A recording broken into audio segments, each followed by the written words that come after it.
Finally আজকে আমাদের স্বপ্ন পূরণের যাত্রা শুরু হলো। আলহামদুলিল্লাহ। আজকে আমরা সকলে উপস্থিত থেকে আমাদের বাড়ির কাজে হাত দিলাম, মানে আমাদের স্বপ্নের বাড়ির কাজ শুরু করলাম। আর এই বাড়িটি আমার স্বপ্ন বলছি কারণ এই বাড়িটির প্ল্যান আজকে থেকে করা হয়নি, অনেক আগে থেকে আমার দাদা দাদি আমার বাবা মার ইচ্ছা যে এখানে একটি সুন্দর বাড়ি হবে, তাও সেই বাড়িটা হবে আমাদের। আর এতদিন এই বাড়ির কাজ শুরু করা হয়নি কিছু বেইমান বিশ্বাসঘাতক আত্মীয়দের জন্য। এক কথায় আত্মীয় নামক বিশ্বাসঘাতকদের জন্য। তো যাই হোক, চলুন বেশি কথা না বলে সরাসরি মূল ভিডিওতে ফিরে আসা যাক। হোয়াটসঅ্যাপ গাইজ, আসসালামু আলাইকুম, welcome to my new another blog. তো আজকে আবারও অনেকদিন পর চলে আসলাম আপনাদের সাথে। আর অনেকদিন আমি আপনাদের সাথে কোনো রকম ভিডিও শেয়ার করতে পারিনি, কারণ আমি ভীষণ অসুস্থ ছিলাম, এখনো বর্তমানে হালকাভাবে অসুস্থ আছি। আশা করি আপনারা আমার ভয়েসটা শুনে বুঝতে পারছেন যে আমার মানে ঠান্ডা জ্বর এসেছিল আর কি, তো এখনো হালকা হালকা আভাস আছে আর কি।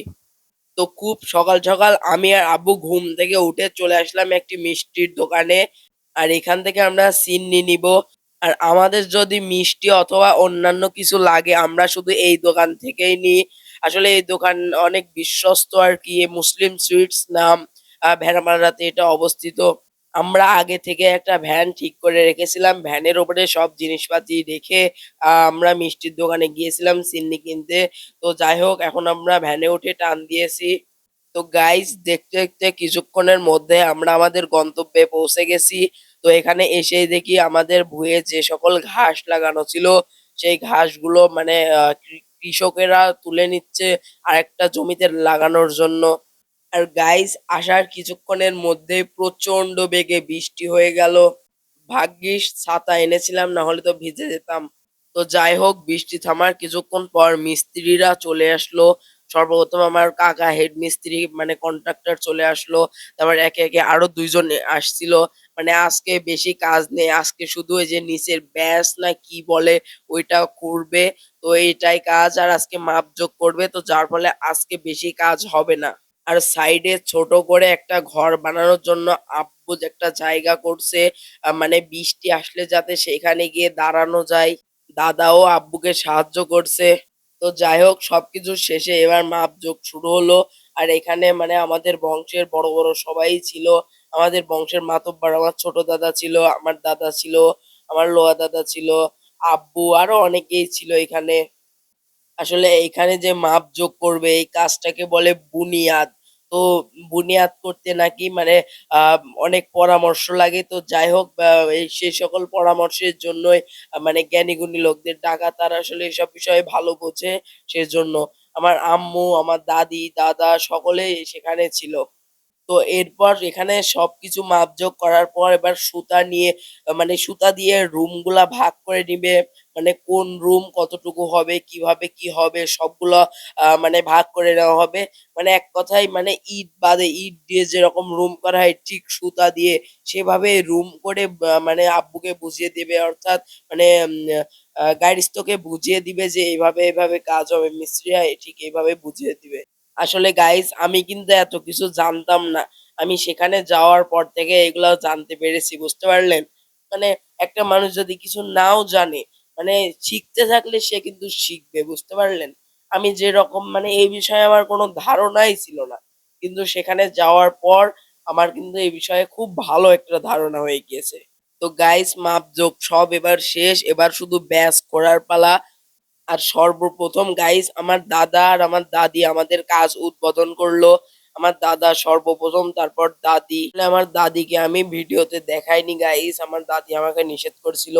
তো তারপরে আমার আব্বুর বড় মামা কাজ করতে লাগলো, মানে সকলে একটু একটু করে উদ্বোধন করছে। মানে আমি এগুলো খুব সুন্দরভাবে ক্যাপচার করে রাখছি স্মৃতি হিসেবে। তারপরে আমার ছোট দাদা মানে কাজ করতে লাগলো। স্মৃতি হিসেবে সবগুলা রেখে দেবো গাইস ইনশাল্লাহ। বাড়ি করার পরে গাইস সবগুলা ছবি প্রিন্ট করে মানে বাড়ির দেওয়ালে লাগিয়ে রাখবো। তো যাই হোক গাইস, এবার ছিন্নি দেওয়ার পালা। সেখানকারই একজন ছিন্নি দিতেছিল, সর্বপ্রথম দাদাকে দিল, দাদি, আব্বু সবাইকে দিল। সবাই পাবে আমি পাবো না তা কি কখনো হয়? আমিও নিয়ে নিলাম, কসর মসর করে খেয়ে নিলাম গাইস। একটা সর্বপ্রথম মুখে দিলাম, দেখতে পারছেন আপনারা। সেই স্বাদ গাইস, সিন্নি মানে খুব একটা মানে অনেক কি আর বলবো, মানে একটা সাধনার জিনিস সিন্নি, বুঝতে পারলেন?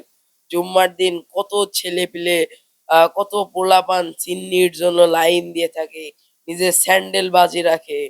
আর কি বলবো ভাই, মানে শরীর খারাপ তো, মানে কি বলবো মাথায় আসছে না।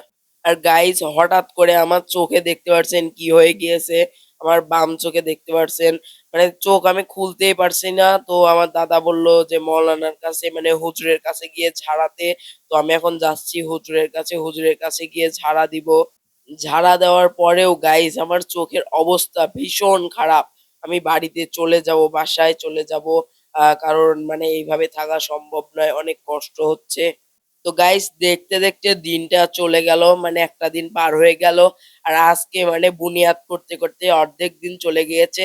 তো যার ফলে এই যে ৩টা ব্যাচ করতে পেরেছে, আর বাকিগুলা চিহ্নিত করে রেখেছে, আগামী দিন করবে। ওই যে অপর দিকে ২টা, আর এই যে সামনের দিকে গাইস একটা করতে পেরেছে।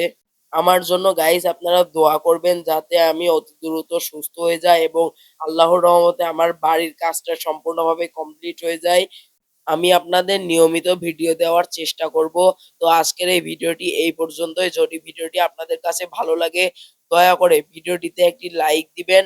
আর এই ভিডিওটি যদি আমার ইউটিউব চ্যানেল থেকে দেখে থাকেন আর আমার চ্যানেলে যদি নতুন হয়ে থাকেন, দয়া করে আমার চ্যানেলে একটি সাবস্ক্রাইব করে দিবেন। আর যদি আমার পেজে নতুন হয়ে থাকেন, তাহলে দয়া করে আমার ফেসবুক পেজে একটি ফলো করে দিবেন। আর এই ভিডিওটি আপনাদের কাছে ভালো লাগলে লাইক করতে কিন্তু ভুলবেন না। আর ভিডিওটি কেমন লাগলো অবশ্যই কমেন্টে জানাবেন। তো আজকের এই ভিডিওটি এই পর্যন্তই। আল্লাহ হাফেজ।